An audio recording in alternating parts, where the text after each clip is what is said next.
नमस्कार, जय धन्वंतरी। ऐसे पिछले कुछ वीडियो में हमने विचार किया रजस्वला परिचर्या का। रजस्वला परिचर्या में मेंसेस के टाइम पर, मासिक चक्र के समय पर 3-4 दिन तक क्या करना है या नहीं करना है वो बताया। उसके कुछ मनोवैज्ञानिक और वैज्ञानिक कारण की चर्चा हमने की। अब ये तपस्वाध्याय निरत ऐसे ऋषि ने बताया है तो कोई स्वार्थ तो है नहीं। आगे जाकर वही बताया है कि रजस्तमोभ्याम विनिर्मुक्ता तेषाम ज्ञानम अव्याहतम। रजतम से कोई मुक्त होता है तो वो जो भी कहता है तेषाम वाक्यम असंशयम। उनके जो वाक्य होते हैं वो शंका करने लायक नहीं होते, संशयग्रस्त नहीं होते हैं। तो ये निश्चय ही है कि कोई स्वार्थ नहीं है और कोई विशेष प्रयोजन न होने से वो संभावना नहीं है कि वो कुछ अन्यथा प्रतिपादित करे, कुछ गलत कहे।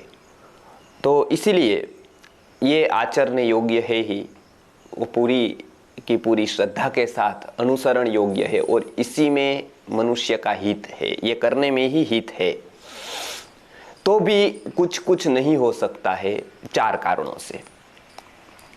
तो ये 4 कारणों से यदि कोई परिचर्या नहीं होती है तो उसका नुकसान कहने वाले को नहीं है कुछ भी, वो जो व्यक्ति विशेष है जो नहीं कर पाता है उसी को होता है। ये बताया है कि ये मेरे हित के लिए मैं नहीं बता रहा हूँ कि मुझे कुछ चाहिए या ऐसा आप नहीं करोगे तो मेरा कुछ जाएगा, ऐसा कुछ नहीं है। उनका क्या जाएगा, लिख दिया।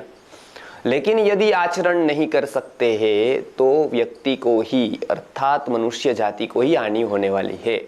इसलिए उन्होंने आगे बताया अज्ञानाद्वा प्रमादाद्वा लोभाद्वा देवतश्च वा। 4 कारण बताए। उसमें बताया अज्ञानात, अब ये पता ही नहीं है कुछ तो कैसे आ व्यक्ति आचरण कर सकता है। पढ़ा ही नहीं है कुछ, आज की स्थिति आ गई। स्कूलों में हम इतना बहनों को पढ़ाते हैं, मार्केटिंग पढ़ाते हैं, कॉमर्स पढ़ाते हैं, बहुत कुछ बायोलॉजी पढ़ाते हैं, फिजिक्स पढ़ाते हैं, बहुत कुछ पढ़ाई अभी चल रही है, पढ़ाते हैं। लेकिन जो जीवन से सबसे जुड़ी हुई और सबसे निजी और सबसे ज़रूरी जो बात होती है कि चाहे उसका उपयोग मार्केटिंग का हो ना हो, वो तो एक संभावना है कि होगा या नहीं होगा।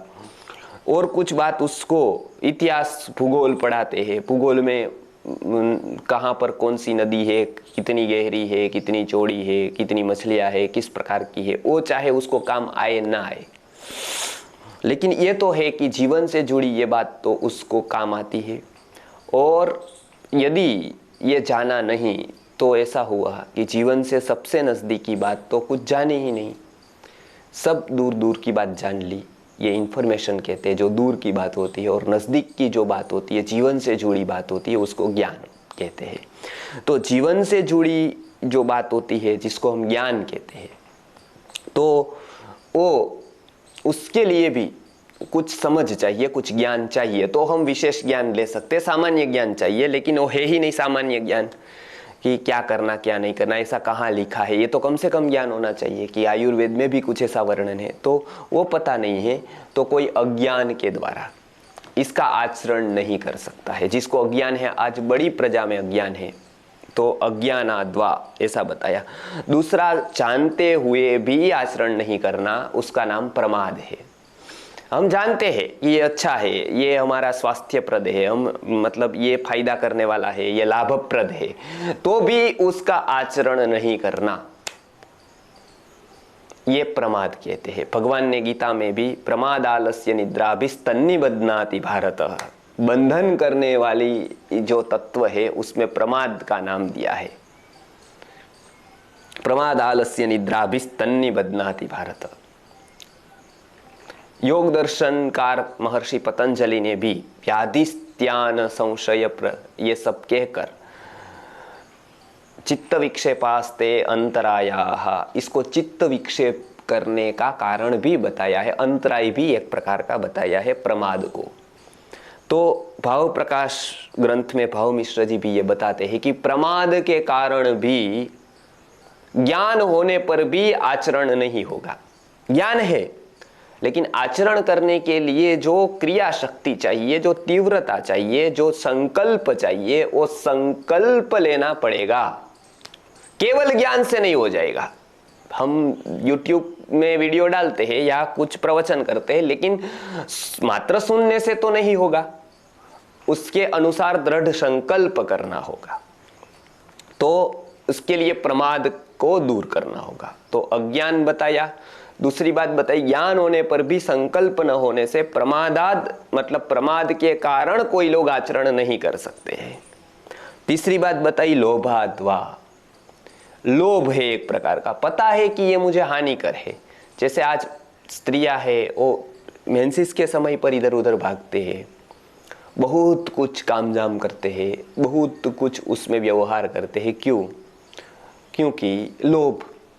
अब ये पैसे का ही हो ऐसी जरूरी नहीं है, व्यवहार का भी लोभ हो सकता है, उसको ख्यात करने का, उसको और कुछ प्रयोजन से भी लोभ हो सकता है। तो लोभ से भी ऐसा हो सकता है, जरूरी नहीं प्रमाद से ही हो, लोभ से भी हो सकता है ऐसा कि वो आचरण न कर सके पूरी परिचर्या। आज लगभग बड़ी मात्रा में जो कार्यरत स्त्री है वो लगभग हम बता सकते हैं कि लोभाद्वा एक प्रकार का लोभ है वो, उसके कारण उसके स्वास्थ्यप्रद होने पर भी कुछ बातों का आचरण वो नहीं कर सकते हैं। तो ये तीसरा कारण बताया लोभाद्वा। और चौथा बताया दैवतश्चवा, अर्थात कोई अज्ञात कारणवश जानते हुए भी करने का संकल्प होने पर भी कुछ बाधाएं ऐसी आ जाती है जो हमारे अधीन नहीं होती है, जो कारण हमारे अधीन नहीं होते हैं, वो करना ही पड़ता है। ऐसा कुछ विपरीत, जैसे संयुक्त परिवार में रह रहे हैं तो वहाँ पर सास भी है, वहाँ पर और भी है, सबको संभालना है। तो ऐसे कारणों में कुछ कुछ अस्वास्थ्यप्रद बातें हो जाती है।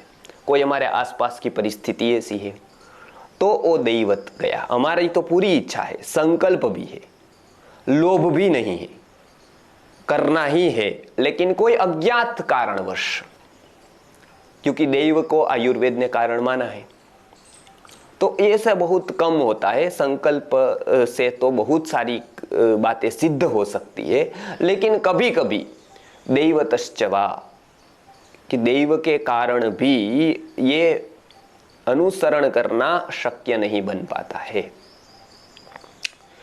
तो ये चार कारणों के द्वारा, चार कारणों से जो ये नियम बताए गए हैं, वो नियम का पालन यदि कोई नहीं कर पाता, ये चार कारण बताए कि नियम पालन नहीं हो सकता है, इसके ये चार कारण हैं।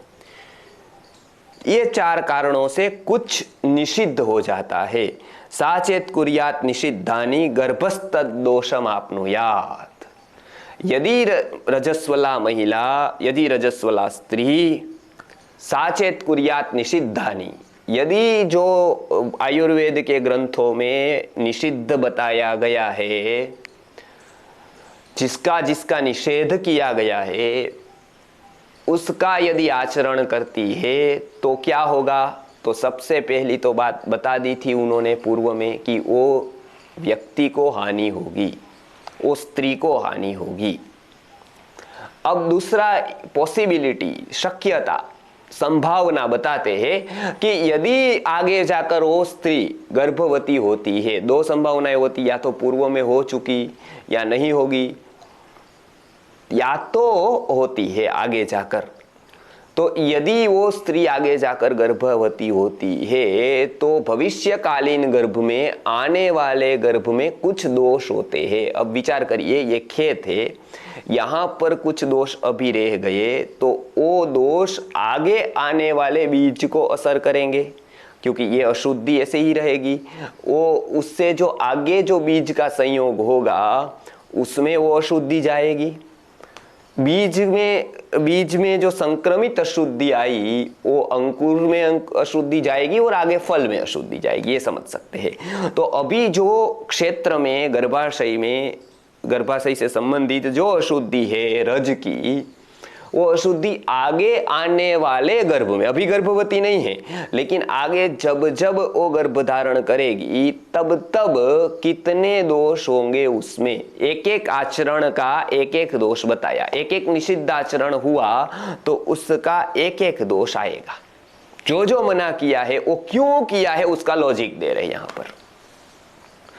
तो साचेत कुर्यात निषिद्धानि गर्भस्तद्दोषमाप्नुयात्, गर्भ उसके दोष का ग्रहण करता है, गर्भ को वो दोष लग जाता है। तो ये कौन से दोषों से गर्भ ग्रसित होता है ये हम देखेंगे, इसकी हम चर्चा करेंगे भाव प्रकाश ग्रंथ के आधार पर। नमस्कार, जय धन्वंतरी।